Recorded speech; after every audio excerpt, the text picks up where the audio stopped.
The sun was a merciless hammer, beating down on the manicured perfection of the Covingtons' estate. But for Karen Covington, floating in the cool, turquoise embrace of her infinity pool, it was just another Tuesday in paradise. She adjusted. Her Dior sunglasses took a delicate sip of her Veuve Clicquot and sighed. This was the life she had meticulously, ruthlessly built. From her vantage point, she could see the entire sprawling property, the 10,000-square-foot mansion of glass and white stone, the guest house that was larger than most family homes, and the tennis courts where her husband, Richard, was currently sweating out his morning frustrations with a private coach. Everything was perfect. Everything was hers. A faint buzzing sound intruded on her tranquility. Her phone, resting on the marble poolside table, she ignored it. It was probably just another reminder from the caterer about the guest list for their annual summer gala, an event that cemented their status at the pinnacle of the city's social hierarchy. Or perhaps it was her sister Linda calling to complain about money again. Karen rolled her eyes under her sunglasses. Linda was a black hole of neediness, a constant reminder of the drab, middle-class world Karen had fought so hard to escape. The buzzing stopped, then started again, more insistent this time. With an annoyed huff, Karen paddled her floaty to the edge of the pool. She reached for the phone, her wet fingers leaving streaks on the screen. It was Richard. "What?" she answered, her tone clipped. "Can it wait? I'm relaxing." "Where are you?" Richard's voice was strained, tight with an anxiety that immediately put her on edge. "Where do you think I am? I'm at the pool." "Where you left me." "Stay there. Don't move." "What are you talking about?" "Richard, you're not making any sense." She heard a frantic edge in his breathing. "Just listen to me, Karen. For once in your life, just do what I say. There's a situation. I'm coming." Before she could demand a better explanation, he hung up. A prickle of unease traced its way down her spine. Richard was never this flustered. He was the king of calm, the master of detached control. It was one of the things that had attracted her to him in the first place, his unshakable confidence, the way he moved through the world as if he owned it. Because for the most part, he did. She scanned the property. The tennis coach was packing up his bag. Richard was nowhere in sight. The gardeners were trimming the hedges on the far side of the lawn, their movements slow and methodical. Everything looked normal. Annoyed, she placed the phone back on the table and pushed herself back toward the center of the pool.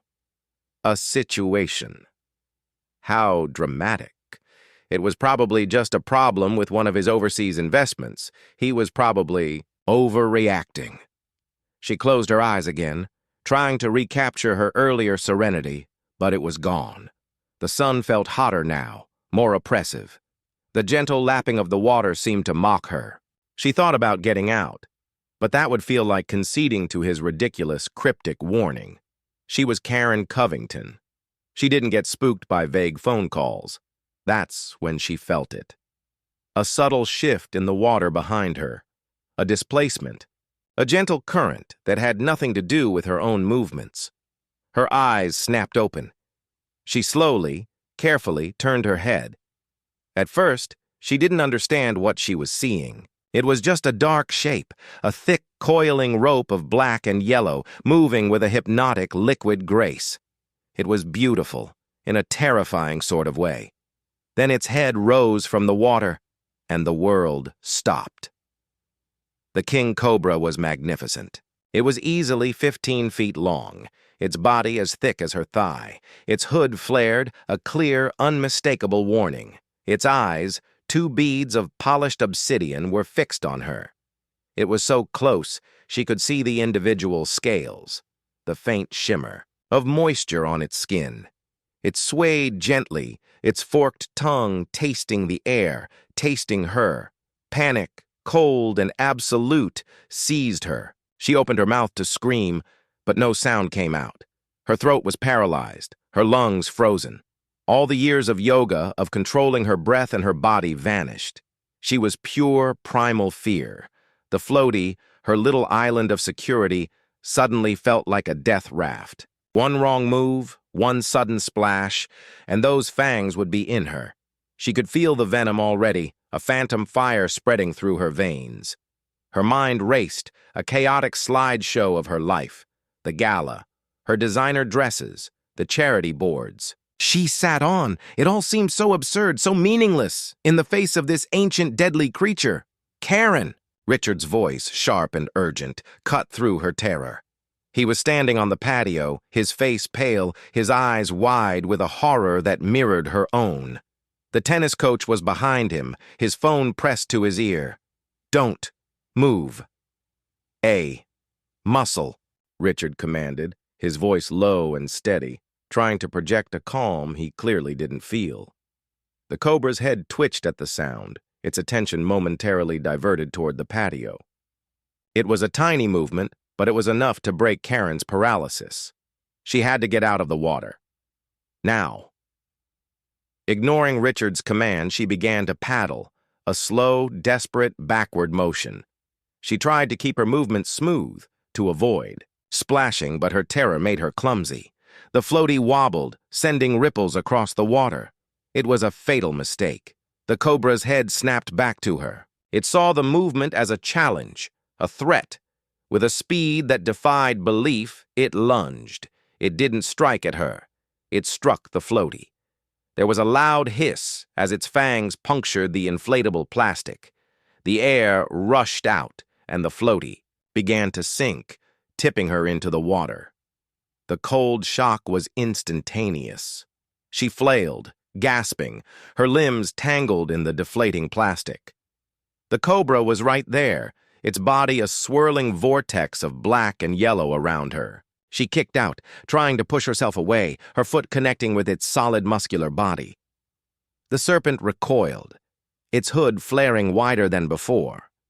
It let out a low, guttural hiss that vibrated through the water, a sound of pure, reptilian fury. It was no longer just a threat. It was an adversary. "Get out of the pool," Richard screamed, his voice cracking. She scrambled toward the edge, her arms and legs pumping wildly. The water felt thick, like syrup, slowing her down. She could feel the Cobra moving behind her, its powerful body creating a wake that pushed. Her forward one moment and pulled her back the next. Her fingers scraped against the rough edge of the pool. She clawed for a handhold, her nails breaking against the stone. She hauled herself up, her body shaking, her lungs burning. She was halfway out when she felt a searing, electric pain in her calf. She screamed, a raw animal sound of agony. She looked down. The Cobra's jaws were clamped around her leg, its fangs buried deep in her flesh. She could see the venom, a yellowish fluid, being pumped into her. With a surge of adrenaline-fueled strength, she kicked her other leg, striking the Cobra's head. The snake, stunned, released its grip. Karen scrambled the rest of the way out of the pool, collapsing onto the hot marble, clutching her leg. The wound was already turning a dark, ugly purple. The pain was excruciating, a white-hot fire spreading from her calf up to her thigh. Richard and the coach rushed to her side. "Oh my God, Karen! Oh my God!" Richard stammered, his face a mask of panic. "Call an ambulance!" the coach yelled into his phone. "King Cobra bite! Yes, I'm serious! The Covington estate on Ridgeview Drive!" Karen's vision began to blur. The edges of the world were turning dark.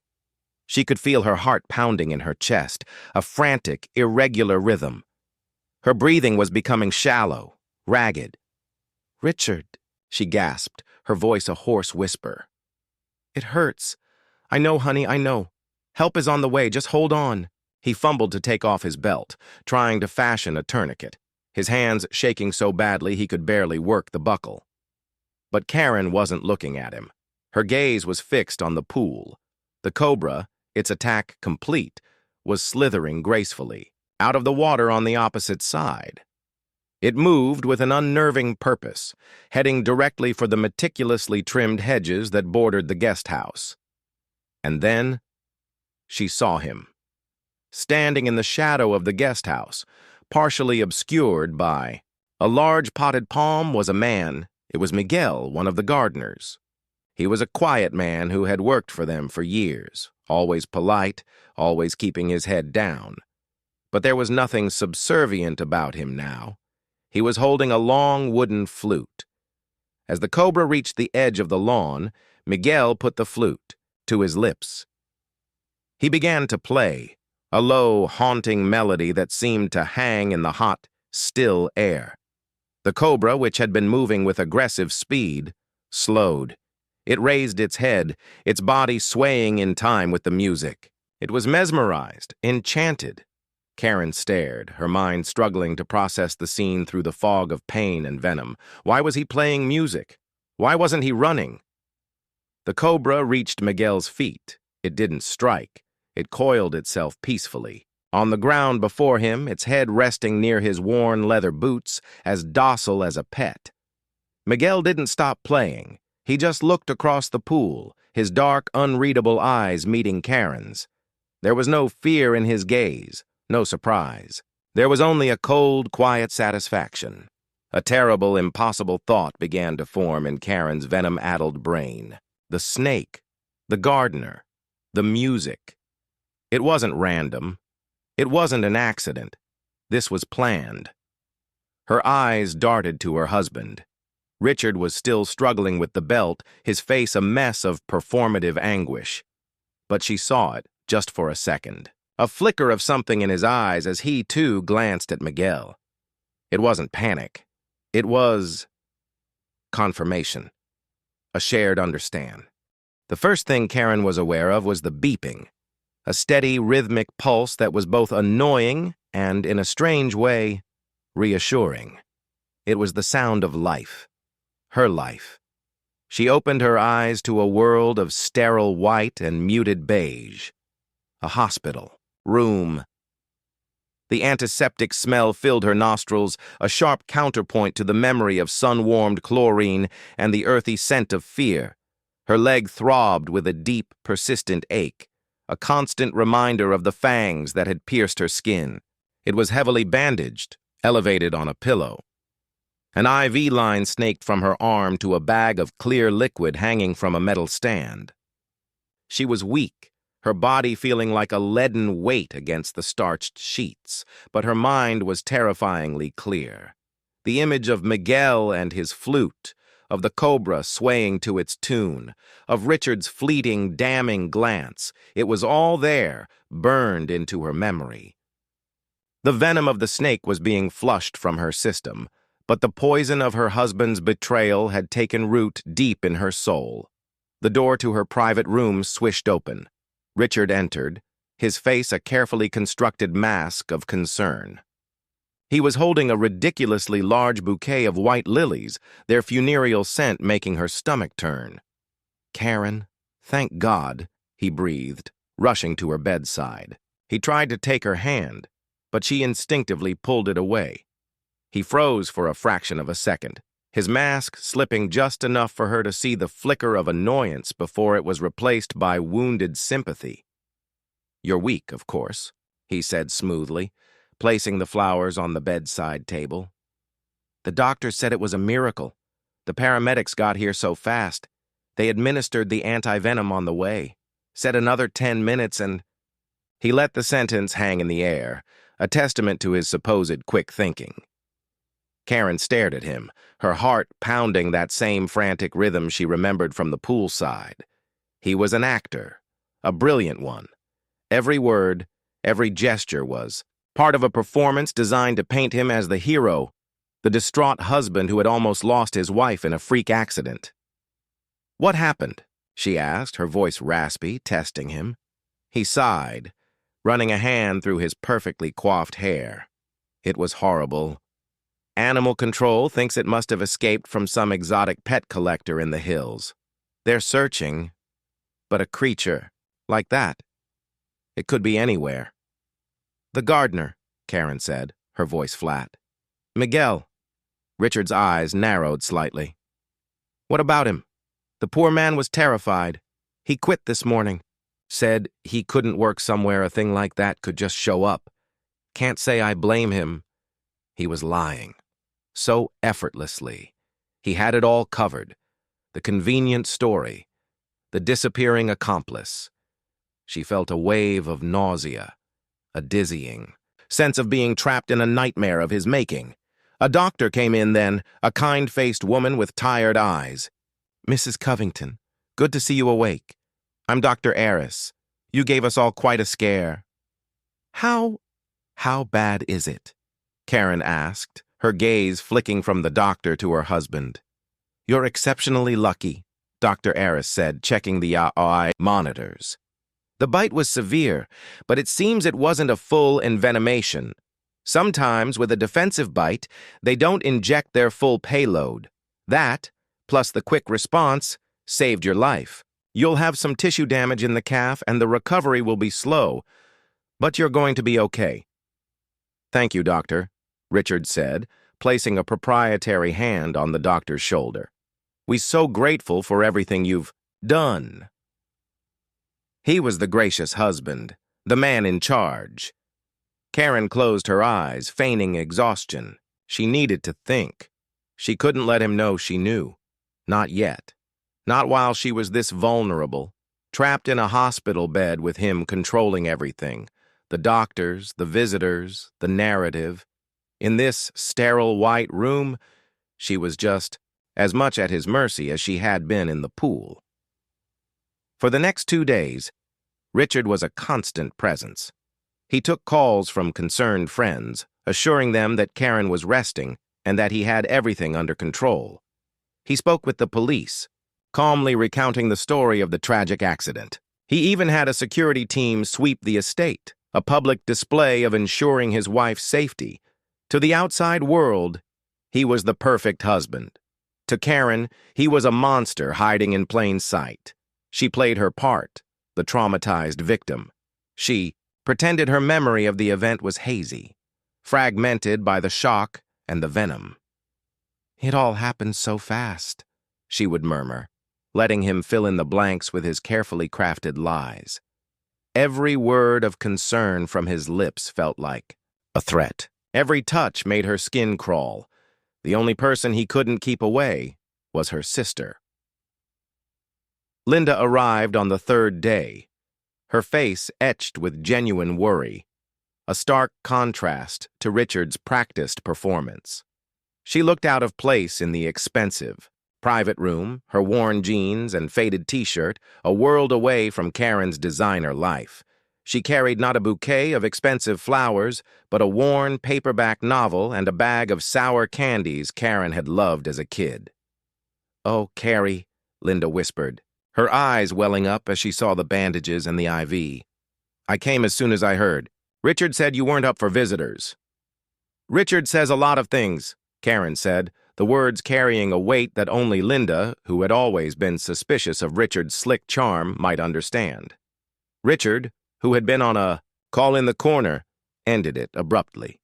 "Linda, I thought we agreed Karen needed her rest." His smile was tight, his disapproval palpable. "She's my sister," Linda shot back, her chin jutting out. "I'm not leaving." For the first time since the attack, Karen felt a flicker of hope.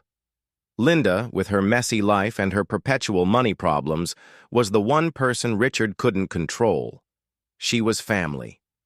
Later that evening, after Richard had finally been forced to leave for a critical business meeting, the sisters were alone. The room was quiet, the only sound the steady beep of the monitor. "He's lying, isn't he?" Linda said, her voice low. It wasn't a question. Karen's eyes filled with tears, not of pain or fear, but of profound, gut-wrenching relief. She didn't have to pretend anymore. She nodded, a single, jerky movement. "Everything he's saying is a lie," Karen whispered, the confession unlocking the terror she had kept caged inside her for days. "He did this, Linda. He tried to kill me." Linda listened, her expression hardening as Karen recounted every detail, the strange phone call, the appearance of the snake, and the final, horrifying tableau of Miguel and his flute. She didn't interrupt. She didn't question. She simply believed her. When Karen was finished, her body trembling with the effort of speaking the truth aloud, Linda took her hand.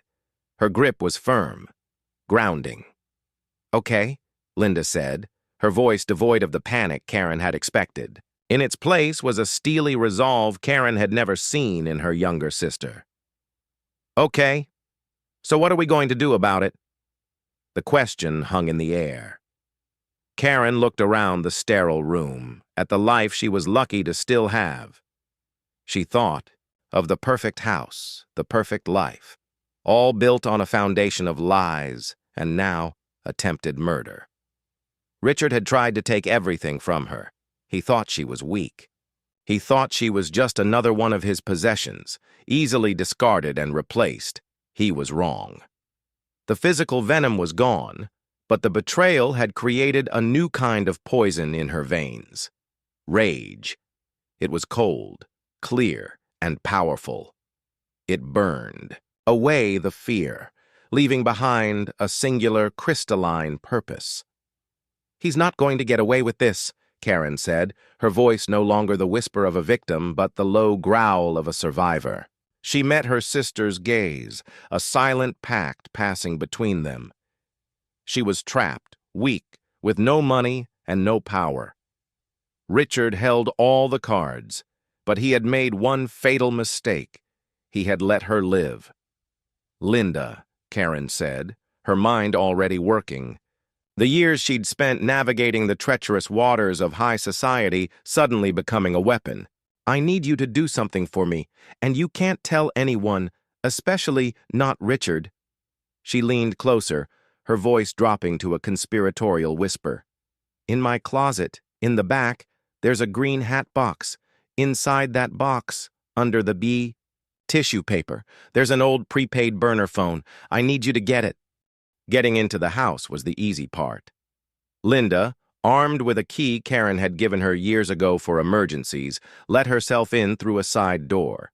The cavernous mansion was silent, the air still and cool. It felt less like a home and more like a museum, every surface polished to a sterile gleam. Linda, in her scuffed boots and denim jacket, felt like a vandal just by breathing the air. She moved quickly, her heart hammering against her ribs. Richard was supposedly at his downtown office, but paranoia was a cold sweat on the back of her neck. She navigated the labyrinthine hallways to the master suite, a space so large it could have contained her entire apartment. Karen's walk-in closet was a boutique unto itself, rows of designer clothes and shoes standing at attention like a silent, expensive army. She found the green hat box from a long-forgotten ascot-themed party tucked away on a high shelf. Her fingers trembled as she lifted the lid. There, nestled under layers of silk tissue paper, was a cheap, plastic-wrapped burner phone. It felt alien in this temple of luxury, a piece of the gritty real world that Karen had tried so hard to leave behind. Tucking it into her jacket, she made her way out, her mission accomplished. But as she passed Richard's study, she heard a sound, a low murmur. She froze, pressing her ear to the heavy oak door. It was Richard's voice. He wasn't at the office. He was here. "Unacceptable loose end," he was saying, his voice a low, dangerous snarl she had never heard before. "I don't care what it costs. Just find him, and when you do, make sure he can't talk. To anyone. Ever." Linda's blood ran cold. He was talking about Miguel. She backed away from the door, silent as a ghost, and fled the house, the burner phone feeling like a ticking bomb in her pocket. Back in the bland hospital room, the cheap plastic phone felt like a lifeline. Linda recounted the phone call she'd overheard, her voice a shaky whisper. Karen's face was grim, her knuckles white as she clutched the phone. Richard wasn't just covering his tracks, he was erasing them. They were running out of time. "He knows Miguel is the only link," Karen said, her mind racing. "If Miguel disappears, it's just my word against his. And in our world, Richard's word is gold." She scrolled through the burner's contacts. There was only one number, stored. under the name Gavin. It was a relic from a past she had buried, a past before Richard Covington, when she was just Karen Miller, a junior event planner who had once needed help tracking down a thieving caterer. Gavin had been a private investigator then, a gruff, cynical man who operated in the city's shadows and had a profound distrust for the wealthy. He was also ruthlessly effective. He was perfect. She took a deep breath and dialed. A man answered on the second ring, his voice like gravel in a coffee can. Yeah? Gavin? It's Karen. Karen Miller. There was a pause. Well, I'll be damned. Karen Miller. Last I heard you'd married a king. What's the matter? Misplaced one of your diamond tiaras? The sarcasm was exactly as she remembered. I need your help, Gavin. It's not about jewelry. It's about my husband. Let me guess, he's cheating on you. They always are. He's trying to kill me, Karen said, the blunt words silencing his cynicism. She told him everything, her voice low and urgent. She left nothing out. From the Cobra in the pool to the flute-playing gardener, to the phone call Linda had just overheard. When she finished, the silence on the other end of the line was heavy. So you married a monster, Gavin said finally, his tone devoid of pity, just a weary acceptance of the world's ugliness. And now you want to put him in a cage. What do you want from me, Karen? Find Miguel, she said, her voice gaining strength.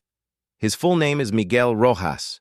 He worked as a gardener on our estate for the last 3 years. Richard is trying to find him and silence him. You have to get to him first. Find out what Richard paid him, how they communicated, where he got that snake. I need proof, Gavin. Something concrete that I can take to the police. This is deep, Karen. And dangerous. Your husband plays in a different league. This kind of work costs. I know, she said, the reality of her situation hitting her. Richard controlled all their assets. Every credit card, every bank account was in his name. She was a prisoner in a gilded cage, and she had been for years without even realizing it. I don't have access to my money right now, but I will. I can promise you that. There was another long pause. She could hear him breathing, probably weighing the risk against the potential payday. I'll look into it, he said, his voice non-committal. I'll start with the employment records, see if this Miguel Rojas has a paper trail. But Karen, be careful. You swam with a snake in the water. Don't forget there's a bigger one sleeping in your bed. He hung up. Karen stared at the phone, a fragile alliance forged. For the first time, she had an ally on the outside, a move on the chessboard that Richard couldn't see. The next few days were a masterclass in deception. Karen focused on her recovery, charming the nurses and doctors, making a point of seeming cheerful and resilient whenever Richard was around. She was the perfect survivor, grateful to be alive, eager to put the horrific accident behind her. Her performance was so convincing that Richard began to relax. He saw her compliance as weakness, her resilience as ignorance. He was growing confident, and a confident man gets sloppy. He started leaving his laptop open in her room while he took calls in the hallway. He became less guarded with his phone. He believed his little problem was being taken care of, that Miguel would soon be a ghost, and his wife would return to her gilded cage none the wiser. On the 5th day, Dr. Aris came in with good news. Your recovery is remarkable, Mrs. Covington. We think you'll be ready to be discharged in a day or two. Karen's smile was genuine, but her heart sank. Going home meant returning to the lion's den, completely under Richard's control. That's wonderful news, Richard said, beaming. He was standing by the window, his back to her. I'll arrange for a private nurse at the house. Make sure you have the best round-the-clock care. It wasn't an offer. It was a declaration. He was moving her from one prison to another, one where he would be the warden. The walls were closing in. Just then, the burner phone, hidden under her pillow, vibrated. She waited until Richard was distracted by a call from his office, then glanced at the screen. It was a text from Gavin. Found him. a wire transfer from an offshore account Richard controls to a shell corp owned by Rojas. $500,000, sent 2 days before the attack. He's laying low in a motel out by the airport. The Sundowner, room 112. Go now. Cops are on my tail about a different case. Can't get involved directly. This is all you. Karen's heart leaped into her throat. It was the proof. The smoking. Gun. But it was useless if she was trapped here. Miguel wouldn't stay put for long. Richard ended his call. He turned to her, his smile predatory. All set. I'm having you discharged tomorrow morning. The nurse is hired. All of your things will be waiting for you at home. He walked toward the bed, leaning down to kiss her forehead. Everything will be back to normal soon, my love. His face was inches from hers. She could smell his expensive cologne, the scent she used to associate with power and security, but which now smelled like death. She had the proof in her hand, a text message that could destroy him. But he was about to lock her away for good, where that proof could never see the light of day. Her window of opportunity was closing, and it was about to slam shut. Panic is a flood. It drowns reason, leaving only the instinct to flee. But as Karen looked into her husband's smiling, murderous eyes, something else took over. The rage that had been simmering in her veins since the attack now cooled into something hard and sharp. Panic was a luxury she couldn't afford. She needed a weapon. Her mind, honed by years of navigating social minefields, became one. Oh, Richard, she breathed, her performance of a lifetime beginning. She let a tear slide down her cheek. I'm so scared to go home. Every time I close my eyes, I see it. The snake in the pool. She let her voice break, her body tremble. It wasn't entirely an act. The terror was real, a well she could draw from. I don't think I can go back there. Not yet. Richard's smile tightened. This was an unexpected complication. An emotional, hysterical wife was not part of his clean, efficient plan. Nonsense, darling. It's your home. You'll be perfectly safe. I'll be there. That's what I'm afraid of, she thought. No, She gasped, clutching her chest, her eyes wide with manufactured terror. I can't breathe. I'm having a panic attack. The heart monitor, that steady, reassuring beep, suddenly became her accomplice. Its rhythm spiked, the machine screaming in protest at her fabricated distress. Richard's face paled. A scene like this with witnesses would look bad. Nurse, he called, his voice laced with annoyance disguised as concern. 2 nurses rushed in, their faces professional but their eyes wide at the frantic beeping. What's happening? It's a panic attack, Karen gasped, hyperventilating. The house. The pool. I can't. Mr. Covington, please, we need you to step outside, the head nurse said, her tone firm as she began checking Karen's vitals. Give us some room to work. Richard hesitated, his eyes narrowing with suspicion. But the wailing monitor and the authoritative presence of the medical staff forced his hand. He shot Karen a look, a mixture of frustration and a warning, before reluctantly backing out of the room. The second the door clicked shut, Karen's entire demeanor shifted. The hyperventilating stopped. Her eyes, no longer wide with fear, were sharp with urgency. I'm fine, she told the stunned nurses. Just a little overwhelmed. Could I please just have a few minutes alone to compose myself? The head nurse looked from the now steady monitor to Karen's placid face, a flicker of understanding in her eyes. She had seen enough family drama to recognize a woman who needed an escape. Of course, dear. We'll tell your husband you're resting. She gave Karen a small, conspiratorial wink before leading the other nurse out. The moment she was alone, Karen moved. Adrenaline masked the fire in her leg. She ripped the IV tape from her arm, ignoring the sting. Her hands, shaking but fast, typed a text to Linda on the burner phone. Code red. Sundowner Motel, airport, now, service exit. She swung her legs over the side of the bed. The pain in her calf was a nauseating, white-hot agony. She bit her lip, to keep from crying out, using the bed frame to pull herself to her feet. Dressed only in a flimsy hospital gown, she hobbled toward the door, listening. She could hear Richard's impatient pacing in the hallway. No time. She turned, her eyes scanning the room for another way out. A service corridor. A sign on the far wall, previously unnoticed, read, "Linen chute." It was insane. It was disgusting. It was her only chance. She dragged a chair to the wall, her injured leg screaming in protest. She climbed onto it, her body trembling with exertion. She wrenched open the small metal door. The smell of bleach and used sheets wafted out. Without a second's hesitation, she shoved the burner phone down the front of her gown, took a deep breath, and plunged herself into the darkness.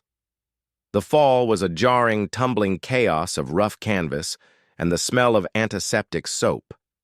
She landed. With a painful thud in a large canvas bin in the hospital basement, the impact sending a fresh wave of agony through her leg. For a moment, she lay there, gasping for breath amidst a mountain of dirty laundry, the absurdity of her situation threatening to overwhelm her. The wife of Richard Covington, a queen of high society, lying in a pile of soiled sheets. But she was out. She crawled out of the bin, her gown torn, her dignity in tatters, but her spirit blazing. She found a service exit and pushed it open, stumbling. Into the blinding afternoon sun, Linda's beat-up sedan screeched to a halt at the curb, the passenger door flying open. "Get in!" Linda yelled, her face a mixture of terror and awe. Karen collapsed into the seat, pulling the door shut as Linda peeled away from the curb, leaving the pristine white hospital, her prison, behind them. The Sundowner Motel was a place of peeling paint and quiet desperation. It was the kind of place people went to disappear. Linda parked 2 rows away from room 112, the engine idling. "Are you sure about this, Carrie?" Linda asked, her knuckles white on the steering wheel. "We could go to the police right now." "With what?" Karen shot back, her voice raw. "A text message? It's my word against a billionaire's. I need the source. I need Miguel." She got out of the car, pulling a stained sweatshirt Linda had brought over her hospital gown. Every step was a battle. She reached the door of room 112 and knocked, her heart pounding a frantic rhythm against her ribs. The door opened a crack. Miguel Rojas's face appeared, gaunt and terrified. He tried to slam the door shut, but Karen shoved her foot in the opening. "Miguel, wait!" she hissed. "He's coming for you. I know he is." His eyes widened. He let her in, quickly locking, and bolting the door behind her. The room was a mess of takeout containers and nervous energy. A packed duffel bag sat on the unmade bed. "How did you find me?" he whispered, backing away from her. "It doesn't matter," Karen said, leaning against the wall for support. "What matters is that Richard's men are looking for you. He knows you're a loose end. That $500,000 he paid you? That's not a retirement fund, it's your burial fee." Fear warred with greed in his eyes. "I don't know what you're talking about." "Stop lying!" Karen snapped, her voice cracking like a whip. "He sent you to kill me. He's not going to let the man who knows his dirtiest secret live to spend his money. Your only chance of survival is me." "You? What can you do?" He scoffed, but the fear was winning. "I can offer you a deal. The police will give you witness protection in exchange for your testimony against Richard. It's the only way you'll live to see another sunrise." He was wavering. She could see it. Just as he opened his mouth to speak, the squeal of tires cut through the quiet afternoon. Karen hobbled to the window, peering through a slit in the grimy curtains. A black SUV, the kind favored by federal agents and high-priced thugs, had pulled into the parking lot. 2 men in dark suits got out, their eyes scanning the motel room numbers. "They're here," Karen breathed, a new wave of ice-cold terror washing over her. Miguel's face crumpled in despair. It was over. They were trapped. The window. Karen commanded, her mind kicking into overdrive. "The bathroom window!" They scrambled into the tiny, moldy bathroom. Miguel fumbled with the latch on the small window, his hands shaking. Outside, they heard the heavy thud of footsteps approaching their door. A loud, authoritative knock rattled the room. "Mr. Rojas? We have a delivery for you." Miguel finally wrenched the window open. It looked out onto a trash-filled alley. He threw his duffel bag out first, then squeezed his body through the narrow opening. Karen followed, her injured leg making the maneuver excruciating. She fell to the asphalt, biting back a scream as pain shot up from her calf. A splintering crash echoed from the room. They had broken down the door. "Go! Go!" Karen yelled. They scrambled down the alley, Miguel half dragging her. They burst out onto a side street just as Linda, seeing the SUV, swung the car around the corner. They threw themselves into the back seat as the two thugs emerged from the alley, their faces dark with fury. Linda slammed her foot on the accelerator. The sedan fishtailed, its tires screaming in protest, before finding purchase and rocketing down the street. In the rearview mirror, Karen saw the thugs scrambling back to their SUV. They were being hunted, on the run in a hospital gown, with a would-be assassin as her only ally, and her perpetually broke sister as their getaway driver. She looked at Miguel, who was clutching his duffel bag full of blood money, his face ashen with the realization that he had made a deal with the devil and chosen the losing side. Karen's world had been reduced to the confines of this speeding, beat-up car. But for the first time in a decade, she felt something other than the suffocating comfort of wealth. She felt a terrifying, exhilarating freedom. The power had shifted. She was no longer the prey waiting in the water. She was the one who had escaped the trap. She met Miguel's terrified gaze in the dim light of the back seat. "Now," she said, her voice steady and cold as ice. "You're going to tell me everything."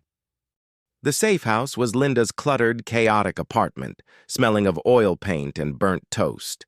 It was a world away from the sterile perfection of Karen's mansion, and for the first time in her life, Karen was grateful for it. It was real. It was safe. While Linda stood watch at the window, peering nervously at the street below, Karen sat opposite a broken Miguel Rojas at a wobbly kitchen table. The fight had gone out of him. With Richard's money now useless and his life forfeit, the truth came spilling out in a torrent of desperate, self-serving confession. He told her everything, his voice a monotone of defeat. Richard had approached him a month ago. He'd been charming, persuasive. He'd learned of Miguel's family back in his home country, a family that bred and handled snakes for generations. He'd learned of Miguel's crushing debt. He'd offered him a way out, a sum of money that was, to Miguel, a fortune beyond his wildest dreams. The plan was simple. Release the Cobra, his own family's largest, into the pool while Karen was there.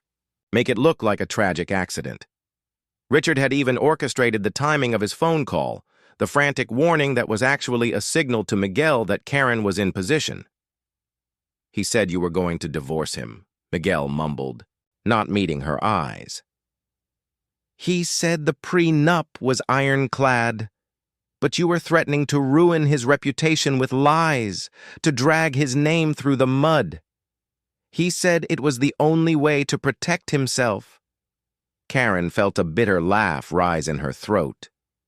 The prenup, of course. It all came down to money. She had signed it without a second thought, blinded by love and the promise of a perfect life. It entitled her to almost nothing if she initiated a divorce. But if she died? Her life insurance policy, a detail she had long forgotten, was worth $50 million. Richard wasn't protecting his reputation, he was cashing in on her. She made Miguel repeat the entire story, this time with the burner phone's record function on. The shaky, low-quality recording was her gospel. The wire transfer Gavin had found was her proof, and Miguel was her star witness. "It's time to end this," Karen said, her voice resonating with a newfound authority. She looked at Linda, whose face was a mixture of fear and fierce pride. But not by running to the police. Not yet. He'd bury it in legal fees and silence us before we ever saw a courtroom. No, I'm going to end this the way he started it, in our world, on our turf. Her annual summer gala was in 2 days. It was the social event of the year, a carefully orchestrated spectacle designed to showcase the Covingtons' power and influence. It was Richard's kingdom, and she was going to burn it to the ground. The day of the gala, Richard was a wreck. His wife was missing, presumably having had a nervous breakdown. His hired muscle had failed to find and silence his loose end. He was losing control, and it showed in the frantic energy with which he barked orders at the catering staff. He needed this party to be perfect, a display of normalcy to quell the whispers that were starting to circulate. As dusk fell, the estate began to fill with the city's elite. Men in bespoke suits and women in couture gowns drifted across the manicured lawns, champagne flutes in hand. The air buzzed with gossip and the clinking of glasses. Richard played the part of the gracious host, his face a mask of charm, but his eyes constantly darted toward the driveway, searching. The party was in full swing when the whispers began.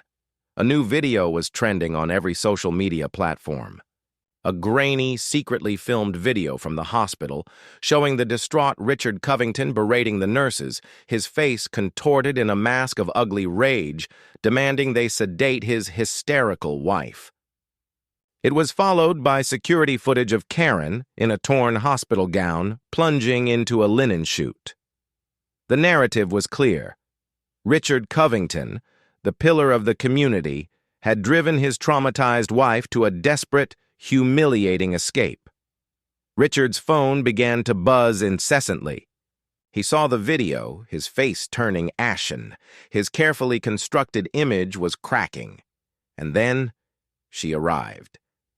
A hush fell over the crowd as Karen Covington walked onto the patio. She wasn't in a gown. She was wearing simple, elegant black slacks and a silk blouse, Linda's clothes. Her leg was bandaged, and she walked with a slight limp, a visible, undeniable testament to her ordeal. But she didn't look like a victim. Her head was held high, her eyes blazing with a cold fire that made the most powerful people in the city take a step back. She walked directly to the podium where the band was set up, taking the microphone. Richard started toward her, his face a thundercloud. "Karen, what the hell do you think you're doing?" "Getting my life back," she said, her voice clear and steady, amplified for all to hear.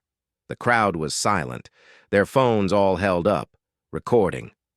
"I know you've all heard the story of my accident," Karen began, her gaze sweeping over the stunned faces. "The story my husband Richard has been telling you." She locked eyes with him across the patio. "But tonight you're going to hear the truth."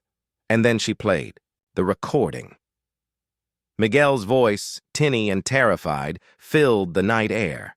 The story of the plot, the money, the snake, the prenup, echoed across the silent, sprawling estate. It was a confession that stripped away the veneer of civility, exposing the rot and corruption that lay beneath.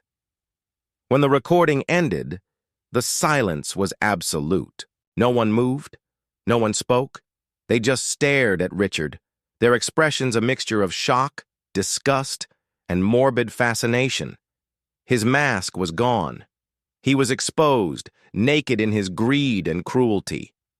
"It's a lie," he roared, his voice cracking, with desperation. "She's insane. She's trying to ruin me." But no one was listening. His power, built on a foundation of image and influence, had evaporated in the space of a 3-minute recording. As if on cue, the flashing blue and red lights of police cars appeared at the end of the long driveway, cutting through the darkness. 2 detectives, grim-faced and implacable, made their way through the parting crowd. "Richard Covington," one of them said, his voice booming with authority. "You're under arrest for conspiracy to commit murder." Richard stared at Karen, His eyes filled with a pure, unadulterated hatred that was more honest than any emotion he had ever shown her. He had been so close. He had underestimated her. He had seen a pampered socialite, a possession. He had failed to see the survivor. As they cuffed him, his empire crumbling around him, Karen walked over to him. She leaned in close, her voice a whisper only he could hear. "You were right about one thing, Richard," she said, her voice dripping with the ice of her newfound freedom. "The real venom wasn't in the bite." She stepped back, watching as they led her husband away, a fallen king being frog-marched out of his own castle. The crowd, her former friends, the people whose approval she had once craved, were now just spectators at her rebirth. She looked over and saw Linda by the pool, a triumphant, tearful smile on her face. Karen took a deep breath of the night air. It was over. The perfect house, the perfect life. It was all gone. And in its place was something far more valuable, the truth, and a future that was, for the first time, entirely her own.